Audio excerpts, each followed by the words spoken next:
update on DJ? Not yet. Still gathering more information. Do you expect him to play Thursday, or is it still too I'm not going to say anything until we sort all that out. What about Joe Mixon and his ankle? He'll be good. Yeah. Did T get put in the concussion protocol again, or no? They just did his check. No protocol. He was good. He responded well once he popped up. So they just did the check that they usually do, take him back to the 10, and then he was cleared a couple plays later. Is that a hit you would submit to the league, or you just kind of let them handle that? It was flagged, so typically they'll take a look at that. That's not something we'll have to flag. T has been through, he's taken had a couple of huge hits, everything he's been going through. What's it been like watching him play well? Yeah. He's been just really kind of put through the ringer the first 3 weeks. Yeah, he's a tough guy. He's playing with a lot of confidence right now. He's going up and making some big plays for us, and he's tough. And so unfortunately, he's had to take a couple of these hits that are nothing he can do different. He's going up to get a ball, and in the week one, he gets hit as he's going down. So nothing he can do to change his style of play. But he's a tough guy. Zac, are there some things in the running game that Joe Mixon is missing, or maybe can do better to help it out, or is it just the whole operation? I think the whole operation, if you just look at the scope of any inefficient run we've had, you can point to a different area in each play, and so again, as we just continue to get into the groove of the season, I feel confident about the direction we'll head. It's like I say in here many times, it's in the fourth quarter when you get a lead is when you chance to. So many times I've presented to our guys, what the run game is going to look like over the course of the game against an opponent more last season, and so many times you say, hey, through 3 quarters they got 60 yards rushing, and then they finish the game with 115 or 120 yards, and they come in big chunks there in the fourth quarter. And so this was our first opportunity to get that, and we got some yards there on that last drive, and we're hopeful to do more of that in the future. What's the challenge of facing a Miami team that's playing as well as they are on a short week? They're a good team. They got good talent. They got good coaches. They're playing with a lot of confidence right now that they've won 3 games in a row, coming off a big win against a really good Buffalo team. Really, they've beaten 3 really good opponents. If you look at New England, Baltimore, and Buffalo, 3 teams with a lot of talent, good coaches. So they're doing a lot of good things right now in all 3 phases, and I know that our guys are really excited for the challenge. What does Tyreek maybe bring to that offense that maybe it didn't have, or how does Tyreek think it affected that offense and the way it operates this year? He's fast. He's a confident player. He's very fast. So they've got a lot of speed on that offense side of the ball. Jalen Waddle's a fast player. They got really good. They got really good talent, on both sides of the ball, and so that's a challenge. I think our guys are up for it. They're excited for the opportunity. How much does Lyle Collins mean to the team when he's playing, good like he did yesterday, and when he's healthy and when he's out there on the field for you? Yeah, he's a really good player in this league. He helps our protections. He's really physical in the run game. Tough to get around. He's got the right mentality as well, and so our guys respond well to him getting out there. How does your process change on this short week, and what have you learned from having gone through it before? Have you tweaked anything from year over year? We have. We do just a little bit of full speed work just to get our guys kind of loosened up tomorrow. It's not much at all. Just get their blood flowing a little bit. We didn't do that the first year against Cleveland. We didn't have a first year game the second year against Cleveland on a Thursday night. That was kind of one of the things I looked back on and thought we need to move around a little bit more than we did. But you just got to jam the preparation into the week. Our assistants have done that, starting really since Friday. I haven't. I start today. But I think our guys have done a good job with the prep work. And then you just really got to jam it into Monday. Today we're doing 3 days of work, really getting that plan done. And then tomorrow you start focusing more on the red zone. And then Wednesday you clean it all up, and Thursday you go play. So we've all been through it before. We know how to handle the week, and it's nice doing it at home. You can eliminate the travel part of that. That's a big deal as well, and get to play in front of your home crowd, I think, is really good for us. Was that hard the first time you did it? Kind of going through that short week the first time, was it particularly challenging? Well, it's your first time as a head coach, but you've done it many times before as an assistant coach. So the week doesn't surprise you or overwhelm you. You've been there, done that. So I wouldn't say that there's anything that's surprising. How much more of an advantage is it to be the home team on that short week? I'm trying to think back what my record is. I have no idea what my record is. It's gone any which way. You got to have your team prepared. whether you're getting on a plane or they're driving back to their houses, on Wednesday. Either way, your team's got to be prepared and in the right frame of mind, and come out with a lot of energy on Thursday. In a short week, there's always nicks and bruises guys are going to have that they're fighting through, and so you try to help them as much as you can during the week to be fresh as possible on Thursday, knowing that they're going to get a couple extra days on the back end of that. So you're mindful of trying to help your guys get to Thursday and then get them that extra couple days rest. Is that like establishing a sense of urgency throughout the week of practice? Going into Sunday's game was a big point of emphasis for you. I mean, why was that the case, and kind of why? How do you feel like it manifested itself on Sunday with the prep work that you For last week, you're saying? Correct. Yeah, I thought our guys came out and started fast. It was the first time we started with the ball. It was clean. It was a clean drive. We had the one penalty down there in the low red zone. That was the only disappointing part of the drive. Really, I thought the guys overcame some good. I'm sorry, we had a delay game too that put us in a third and 9, I think, where we hit T on the back shoulder. So the guys responded well. They played with a lot of confidence. Really had a lot of efficient plays early on, and responded with trying to put the ball in the end zone as many times as they could. And so I thought that it was a resilient drive by them. And then I thought the defense did a really nice job over the course of the game. They really gave up 2 field goals. Offense spotted them 2 more field goals, just the field position we ended up giving them. So I thought the defense really had a good performance. But it sounded like that was throughout the week going into Sunday. It sounded like that was a big point of emphasis. How good was it to kind of see the way y'all started, given how much it was emphasized throughout the week? Yeah, it's just little things during practice. It's nothing overly significant. It gets talked about a lot. You want the guys to have some confidence and talk about it a little bit more. But again, I've got so much confidence in our group that, again, I always say small sample size, 2 games in the season. I thought the guys responded really well on Sunday. What kind of a boost is it for everybody on Tyler Boyd's 56-yard touchdown? You went max protection, expecting a blitz. They did it. You executed it. It was just as you had planned or had anticipated. How much of a lift does that give everybody? It's big. I thought the line did a really good job on that play. Back did a great job stepping up. Hayden was scanning across for the last guy.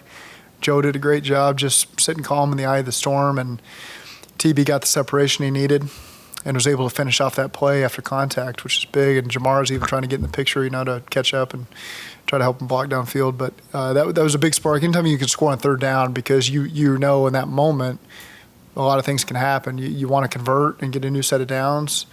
If you don't, then obviously there's a momentum change there with the other team. So then to get the best element that could have possibly happened and go score a touchdown is a major boost at that point in the game for us. I think that put us up 14-6, if I'm not mistaken. And so that was a big deal for us, there in the first quarter to get a lot of points up on the board, and our defense responded the right way. First touchdown was 3rd and 12. That was 3rd and 7. To score touchdowns on 3rd down conversions kind of deflates the defense, doesn't it? Sure. Yeah, when our defense does a really good job on 3rd down, but when you do give up those big chunks, you got to regroup, and oftentimes you're subbing new personnel in the game because those guys have been out there for a couple snaps, and so it is a big momentum shift, on a 3rd and 7+ conversion. How would you evaluate the short yardage situations and play calling at the 4th down, the toss to chase? When you guys kind of struggling sometimes to run the ball, do you kind of overthink things, looking for ways to kind of shake it up, or how would you kind of evaluate those play calls? You're talking about short yardage in general for us this year? Has it been that bad? I didn't think it's been that bad. It was a good play call on 4th and 1. It's a schemed up thought, and led by me, and we did. You hadn't run the ball. You tried a couple different things instead of just running. Running up in the middle. You caught me there because I'm trying to think of all our short yardage runs. I know we've gotten a sneak on one. We got the big run against Pittsburgh. This one, we tried to get the ball in the perimeter. They basically gave us anything inside. Any other play call would have maybe worked, other than the one that I called. So yes, there's you could start with, in hindsight, do you kick the field goal and go up 30-9? Okay, that's the starting point. B, don't call a perimeter play. You're basing it off the tape. The tape had shown that you need to get the ball on the edge against these guys. Jam fronts, real tight on the edges. We had a play that we really liked. Turned out it was the wrong play call at the wrong time, and they played it really well and did a nice job. And yeah, if I could go back, I wouldn't overthink it and just have a simpler play call. I know you wish that you connected on the mix-in trick play, but at what point did you realize when you got here that he could kind of be like your trick play guy? Going back to the Super Bowl, and you used him a couple different times in these unique ways. Like, when did you first learn that about mix-in? That's a good question. I don't know. Those guys always brag about who can throw and who can't. I think all of our receivers have pretty good arms. Joe's got I don't know at what point I realized Joe could throw. I can't even really think of how many times we carried stuff with him early in my career here. So I don't have a great answer for you there, but he can throw. He's got the confidence. TB's got the confidence. All those I've seen, those receivers stay after practice sometimes and training camp and have those long ball competitions. So they can all throw. Is that one that you installed during the week, or is that more like of a training camp OTA? That one was that one we have not carried for very long. Did the success that P. Ryan showed at the end of the game yesterday maybe make you want to reconsider maybe the snap share between those guys and how much maybe P. Ryan's using the run game in first and second downs? No, I think we're comfortable with everybody's roles, and it's good to have two backs that can do it if necessary. And Chris Evans played his role on third down. He did a nice job on the catch. It was a contested catch. It was not an easy look. It was a great throw. It was a heck of a catch. That led to that 4th and inches. There wasn't much more he could do there. So I think all three of those guys have played the roles really well, and Samaje steps in where needed. And if it needs to be 4 minutes at the end of the game, close it out. It's great. He did that against Baltimore last year. Joe had a good touchdown, and then as we had a more significant lead, we put Samaje in there, and he had a touchdown too. So, I think we got a good stable of backs that we believe in. On Thursday night games are the super short week. Does it impact how complicated defenses can be? There's a lot of ways that can be. They can carry over their plan from the previous week. If you've played a team before, that plan that maybe you didn't utilize a lot can come up. I guess it depends on the coach, depends on the team, depends on the injury situation, depends on how similar the two offenses they faced maybe from the week before to week now. So there's a lot of different directions that thing can go. A couple guys in the room talked about last year's Thursday night being really memorable with the atmosphere. Do you recall it feeling any different last year, Thursday night game? Well, it does. When you walk out and it's nighttime as opposed to daytime, it does feel different. It almost feels like a totally different environment. I thought our crowd was really loud. That's what I remember. And we didn't give much to cheer about in the first half offensively. Our defense hung in there tough and got that big stop before halftime, very similar to that Kansas City game on the road, to give us some momentum going into halftime. And then the offense came out and scored a touchdown on the first drive against Jacksonville in the second half. And I remember the crowd really kind of coming to life and pushing us over the edge there once we got that first score in the second half. So it was a great crowd, very loud, causes a lot of problems for the other team. That's going to be critical in this game. Miami's had an opportunity to play 2 home games so far, and you can see the issues it's caused for the other teams because it's obviously been pretty loud based on the tape I'm watching in terms of guys getting off on blitzes and things like that. So we need our defense to be able to capitalize on that, with the noise, the offense having a hard time communicating, guys having to look in at the snap, guys can get an advantage on defense. So I look forward to that advantage on Thursday. Does this feel like a big game to you guys? Undefeated team, prime time, and you guys now finally have that first win, create some momentum here? They've all felt like big games to me. We know that they're a very quality opponent. We know that they're on a hot streak right now. So with that comes a lot of confidence on their end. Our guys are confident as well. Whether we'd won 1 or 3, I think our guys just naturally do the work, and so they have got that earned confidence. And they're ready for the spotlight. They're ready for a great opportunity for a night game at home against a really good opponent that's going to pose some challenges. But again, our guys are built for games like this. This is where they rise up, and I know that they're ready for this one. At this point last week, you said you were talking with the coaching staff about everything being creative and open-minded and flexible, trying to find what would work best for the offense. Do you feel like you uncovered something or came up with some good solutions over the last week? We just scored a little sooner than we had, touchdown-wise, which just allows us to stay on schedule. That's the whole thing, So many times I've gone back and watched that Dallas game. We just were not on schedule at all in the first half. You didn't call anything you were hoping to get off the call sheet.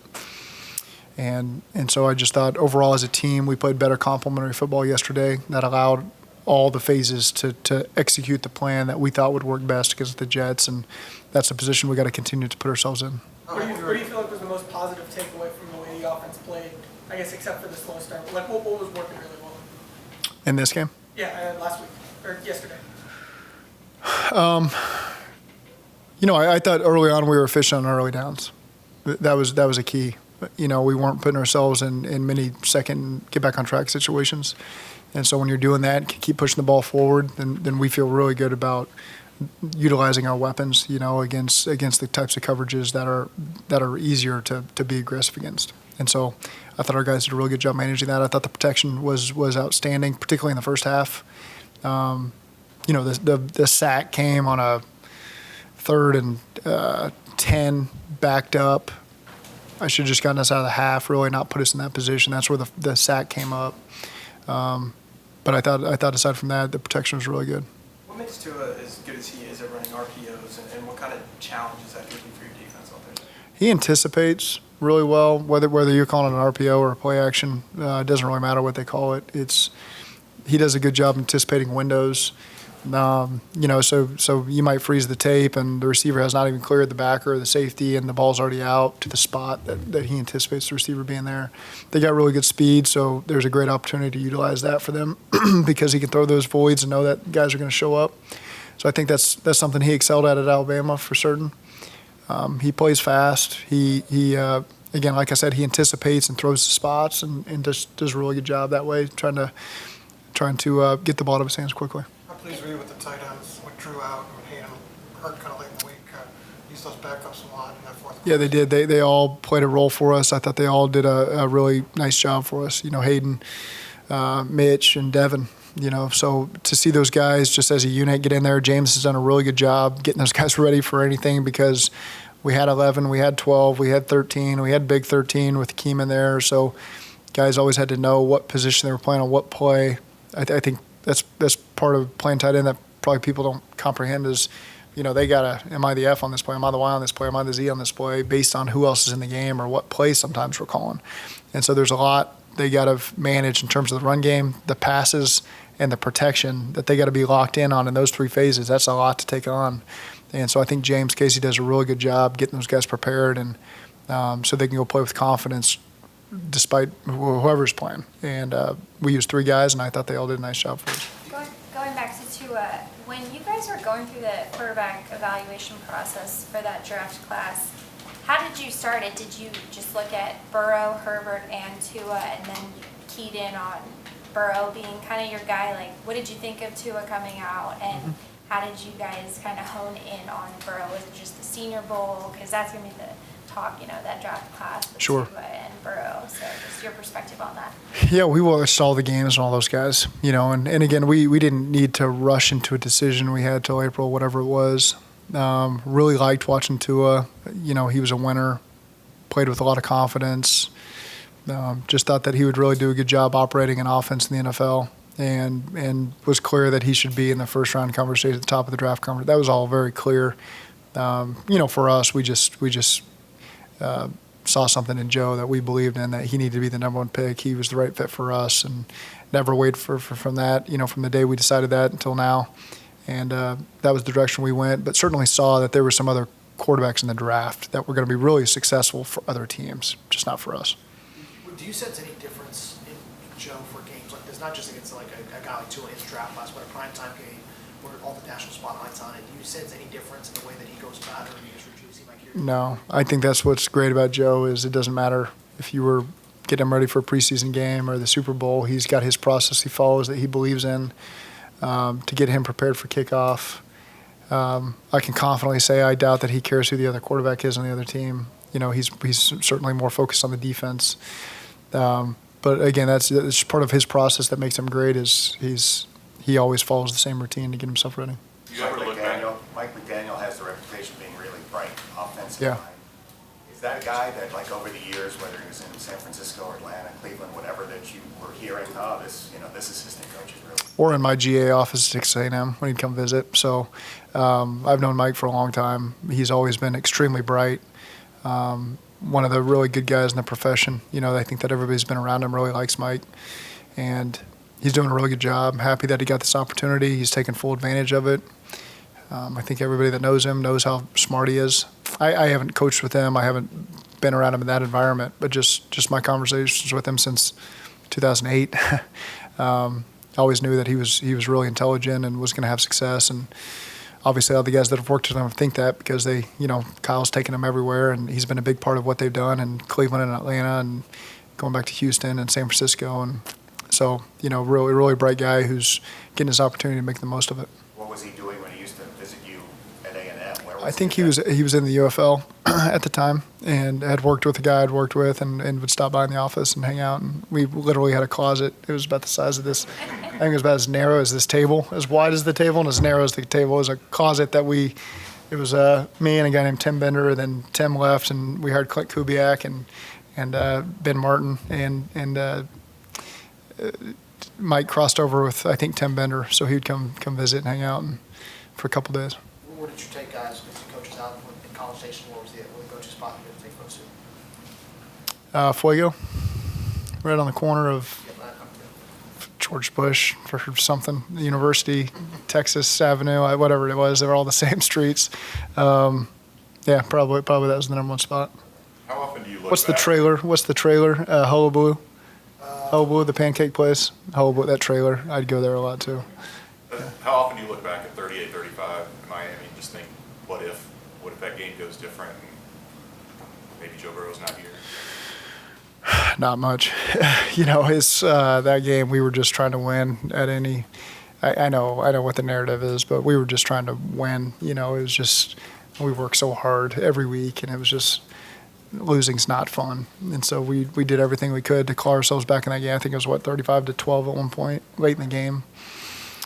And about every situation we needed to ace, we aced to get us back in. We still use a lot of those clips on TB catching the ball on triple N and being injured and having to be helped up by Eifert so we can clock the ball and TB can get out, and we didn't lose 10 seconds. And then we hit Eifert on vertigo, 5 verticals, and then we had a 2-point conversion to tie it, I think. And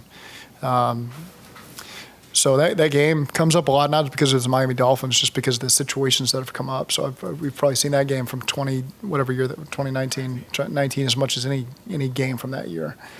And, fortunately didn't win it. people ever ask, Taking the ball to start the game at the coin toss. Was that a one-off yesterday, or might that be something you do more? Trust me when I tell you, we talk about that every week, and we talk about, as part of our meeting, it's on Doug's agenda of things we're going to talk about on Saturday morning, coin toss, and it's right after inactives. And we talk through it every week, and so we'll get to Wednesday and talk through what the best decision is for a team against the Dolphins. do people ever ask you, why you guys tried so hard? Because obviously everybody knew what the stakes were for that game. Does that ever come up and say, because you guys obviously tried like hell to win that game. Yeah. Does people ever ask you about how that whole night went, how that game went, given what the stakes were? To me, that's like the stakes. There's no guarantee in this profession you're going to be here the next year. And so to say that we're not going to do everything we can to win a game is frustrating, to be quite honest with you, because you don't know what it's like being in these offices when you're not winning. And so you're doing everything you possibly can to get it. So then you're down 35-12, and you're thinking about, what am I going to say to the team if this doesn't work out well, because we're getting blown out right now. And then for the team to keep fighting and claw back, and all the coaches have put in all the work to help with the scheme, to get yourself back in that position, you're going to go win the game. You have to win the game. So thankfully no one's asked me that, because I get frustrated like I am now, because it's we just work so hard and nothing's ever guaranteed. I think it's disrespectful of the game to not do everything you can to try to win, and your fans, and I get it. The fans probably want us to lose so we get better. I understand that, but from the coaching side of it, that's never for 1 second the thought. Just have one more follow-up. Do you see a connection between the resolve you showed in that game and what you ended up doing? It's a good window into the soul of our locker room, to be honest with you. You're talking about 2019 at Miami? Yeah. It was guys kept fighting, and whatever that week 16, we were 2 and whatever. And guys never gave up. And so to be down 35-12 and never give up speaks a lot about just the character that was forming in this locker room or had been in this locker room. And yeah, I think there's something to that for sure. Just a follow-up on my question about the pre-draft evaluation. Mm-hmm. Sorry if you addressed these. I can tell where your story's headed. Go ahead. Yeah. When you look back on it now with the success Herbert's had, Tua is having now, and Burrow, and your background as a quarterback, was that pre-draft process evaluation for you just extra fun? Because, I mean, it's not that often that you get that many good quarterbacks coming out in 1 year. Yes. You're watching tape and you get to watch the quarterback. And that's what I did for really the first however many years of my coaching career, because I was just watching quarterbacks. So it was kind of back to the really fun part for me, which is the position I grew up coaching. And so I get to watch. So that's, of course, that's always going to be my favorite position to scout, however you want to phrase that. So yeah, to get to watch a lot of good quarterback tape and fun offenses to watch. So not only were you evaluating those quarterbacks you're mentioning, but you're also getting to see some scheme that, you're kind of filing away.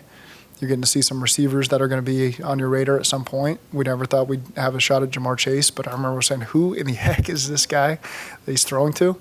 And so, yeah, that was a fun process to be able to evaluate all those guys and see the different things that they brought in their to their different teams.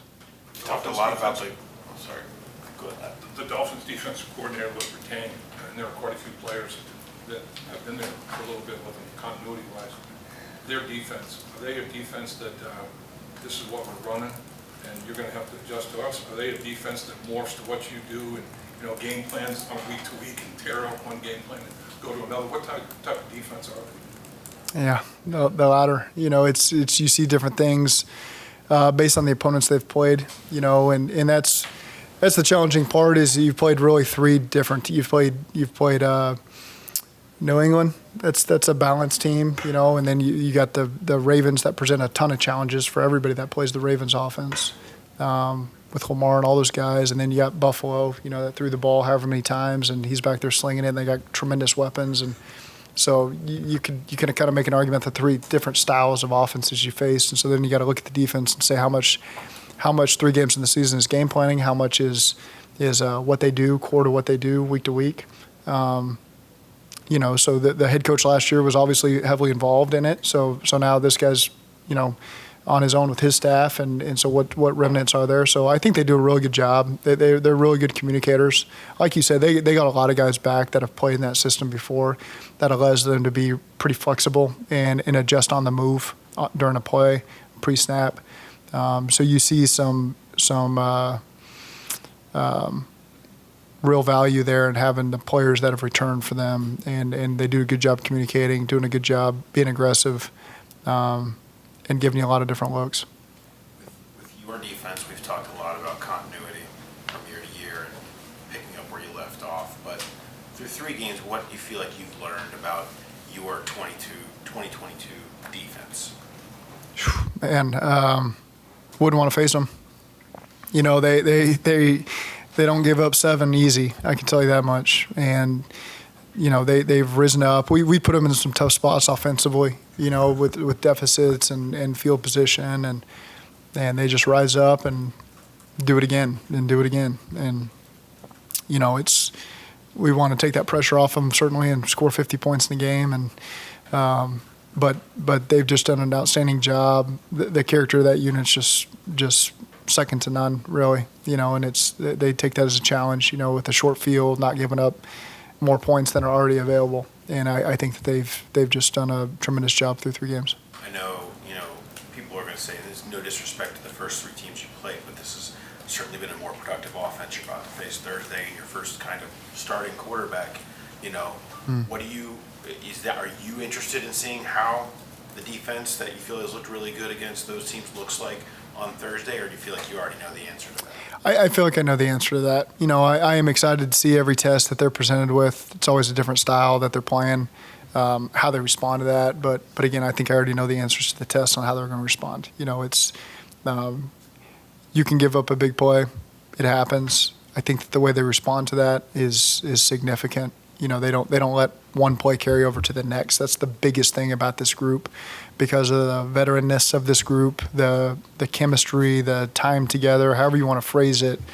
They do a really good job of putting it behind them, and even the experience Lou has with this group specifically. You know, Lou, 4 years here. This group has been playing here for a long time. This whole coaching staff on defense, really, with the exception of Chuck, was here last year.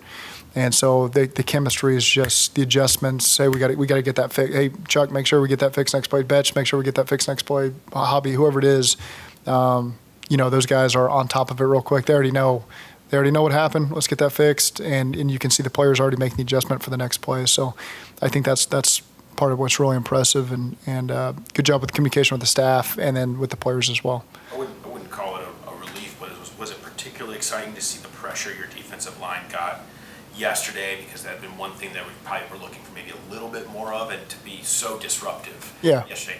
Was that kind of a really encouraging element of yesterday? Well, it is, and again, it goes back to playing complementary football as a team. If we can get a lead and we can be up 20 to 6, you know, and then the other team has to throw the ball more. And now you get a chance to get more opportunities to go pressure, you know, because you're eliminating the play actions and the nakeds, and they're a little less aggressive on the runs, and so now they got to drop back and pass. And now you got a chance to get more pressure. And we've seen this story, you know, unfold before. So that's just the way it goes, and it was nice to put them in that position for the first time this season. What do you think of the white helmets? Love them. Kids love them too?